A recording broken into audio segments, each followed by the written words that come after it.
Hear that annoying ticking sound coming from your engine. Don't panic just yet. Two of the most common culprits are your fuel injectors and your lifters, and telling them apart can save you a lot of headache and money.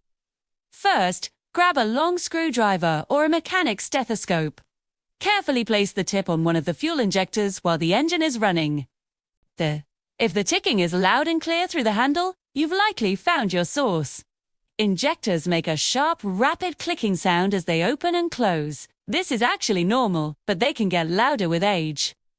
Now, if the injector tick seems quiet, move your listening tool to the valve cover, right above where the lifters are.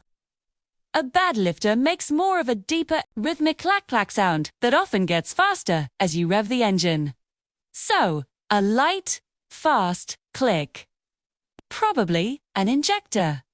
A heavier, rhythmic clack. Could be a lifter. Knowing the difference helps you diagnose the problem like a pro. For more car tips, hit that subscribe button.